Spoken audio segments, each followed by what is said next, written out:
Rand Paul says he wants you to live free, but a lot of Americans are going to die hard if Rand Paul's freedom means spreading a deadly virus. Check it out. Leave your comments, ding the bell, share it with your friends, and subscribe to our channel. What's on your mind today? Tom in Fredericksburg, Virginia. Hey, Tom, what's on your mind? Hi, Tom. Love your show. I was watching the Rand Paul and the Dr. Fauci exchange. What they didn't really bring up, I think, is that if people are running around without masks, nobody knows who is just doing this voluntarily, if they've already had the virus, or if they've been immunized.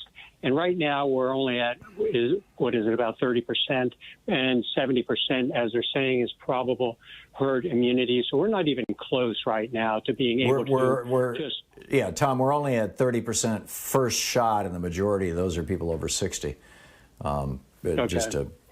I think if you look at fully immunized, we're like, in the high teens. But anyhow, continue your rant, because I think you're on something here.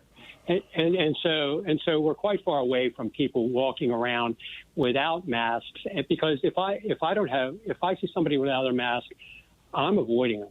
I totally avoid them, unless I'm in a very large area where I can avoid stay away from people, certainly. But so the question, I guess, is at what point can we do that? At what point can we identify people? And I haven't really heard anything coming from the government that would end up indicating that. They probably, I hope, have a plan, but I don't know what that plan is. I work in healthcare, and our masks are up all the time, everybody in the place, and it's going to end up staying that way for a period of time, possibly until the herd immunity is thought to be present. Right, so just wanted to make that point. Your point is excellent. And with that original wild virus, the herd immunity was estimated to be around 70%. Now with the B1715, 117, whatever it is, the UK variant, they're saying it's going to take into the 80s because it's more virulent. Probably the most virulent virus that infects humans right now is measles. And to achieve herd immunity with measles requires 97% vaccination. It's that contagious. So the more contagious it is, the higher the percentage of vaccination you have to have herd immunity. A phrase that only applies to vaccinations. And you're absolutely right. And now we've got these new variants coming. And, all of this raises an interesting question, Tom. And it's one I've been thinking about writing about, but my thoughts on it are not yet clear. And, I'd love to hear your thoughts on this, too. You, Tom, and anybody else who wants to call in. Israel is doing a passport system, basically.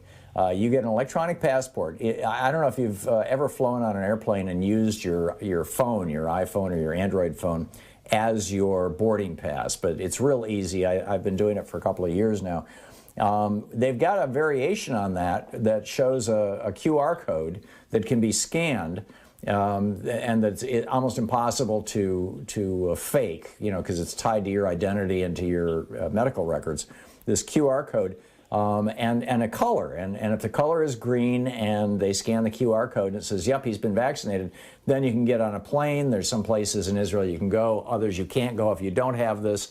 Here in the United States, a company called Clear, which has, if you go through airports, you'll see these Clear stations where you go up and they've got your eye scan, they've got your fingerprints, you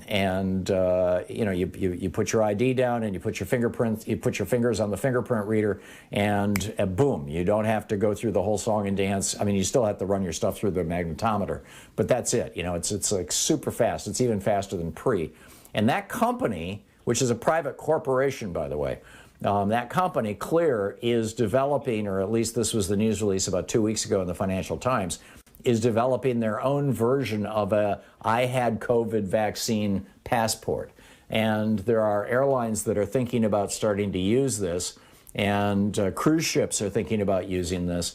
And, the pushback on it is, hey, these are my medical records. What about privacy? This thing is keeping track of me, as it were. I think, frankly, for public health, that's a reasonable trade-off. What say you, Tom? I think it's a good idea. I mean, just sending after you've gotten the vaccination, send that person via their phone that is just only allowed to be at their phone some type of code or something like that, as you have in a UPC thing, something like that. That will end up being a passport, as you say. I think that's a great idea. Yeah, it's like a boarding pass. I mean, when I book flights, I typically fly on United, Delta, or Alaska Air, and all three of them now. You book a flight. It's the day of the flight. They send you an email. You click a link, or you open the app on the phone, and boom, there's your boarding pass, complete with a QR code that you can scan at the gate.